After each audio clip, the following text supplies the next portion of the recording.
ముందుకెళ్ళండి sir.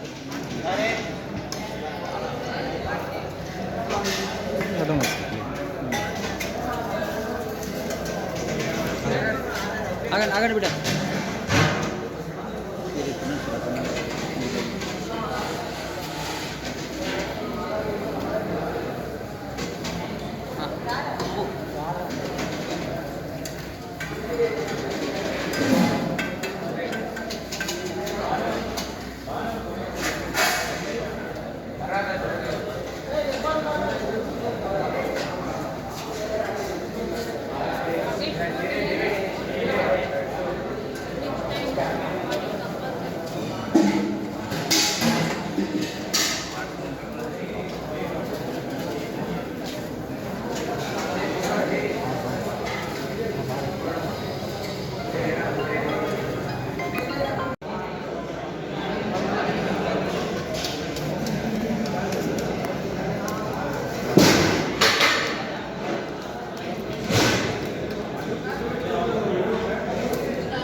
ఈరోజు నాగర్ కర్నూలు జిల్లా కేంద్రంలో శ్రీపూర్ రోడ్న బాయ్స్ గురుకుల కళాశాలను సందర్శించడం జరిగింది. ఈరోజు బీసీ పొలిటికల్ జేఏసీ తరఫున ఈ కళాశాలను సందర్శనలో భాగంగా వంటశాలను సందర్శించడం జరిగింది, క్లాస్ రూమ్ను సందర్శించడం జరిగింది, అదేవిధంగా విద్యార్థుల మౌలిక వసతులపైన సందర్శించడం జరిగింది.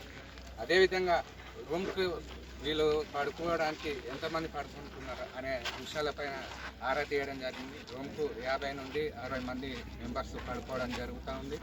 అదేవిధంగా ఇక్కడ వచ్చేసి మనకు సెకండ్ ఇయర్లో 3 బ్రాంచెస్ ఇక్కడ ఉండడం జరుగుతుంది. అందులో సీసీకుంట, నవపేట, మన్యంకొండ. ఫస్ట్ ఇయర్ వచ్చేసి 3 బ్రాంచెస్, అవి సింగోట, అంబడిపల్లి, తెలకపల్లి. టోటల్గా 350 మంది ఇక్కడ చదువుతూ ఉన్నారు. అది MPC, BiPC, CEC, English group ఇక్కడ చదువుతూ ఉన్నారు. నేను దయచేసి ఈ ప్రభుత్వానికి, రాష్ట్ర ప్రభుత్వాన్ని కోరుకోవడం ఏంటంటే, గత ప్రభుత్వంలో కూడా ఇలాంటి వాతావరణంలోనే నడపడం జరిగింది కళాశాలను. అయితే మేము గత 10 సంవత్సరాల నుంచి మేము డిమాండ్ చేస్తూ ఉన్నాం. ఏదంటే మాకు అన్ని రకాల వసతులతో కూడినటువంటి బిల్డింగ్ ఏర్పాటు చేస్తే నార్కన్ జిల్లాకు విద్యార్థుల శాతం పెరిగే అవకాశం ఉంటుంది, అడ్మిషన్లు పెరుగుతాయి, ఎంతోమంది ర్యాంకులు చదువుకుని ఉన్నత స్థానంలో ఉంటారని గత ప్రభుత్వానికి వినతి పత్రాలు ఇచ్చినాం. సంబంధిత మంత్రుల దృష్టికి కూడా తీసుకుపోయినాం. అదేవిధంగా ఇప్పుడు నూతన ప్రభుత్వం ఏర్పాటైంది కాబట్టి సీఎం రేవంత్ రెడ్డి గారిది ఈ సొంత జిల్లా కాబట్టి వారు విద్యా వ్యవస్థకు పెద్దపీట వేస్తారని ఆశిస్తూ సొంత భవనాలు నిర్మించి గురుకులాలకు కానివ్వండి, బీసీ సంక్షేమ హాస్టల్ కానివ్వండి, అసలు టోటల్ విద్యారంగానికి అది ఏ హాస్టల్ అయినా సరే అన్ని రకాల వసతులతో కూడినటువంటి భవనాలను కట్టించగలరని ఈ సందర్భంగా వారికి విజ్ఞప్తి చేస్తాము.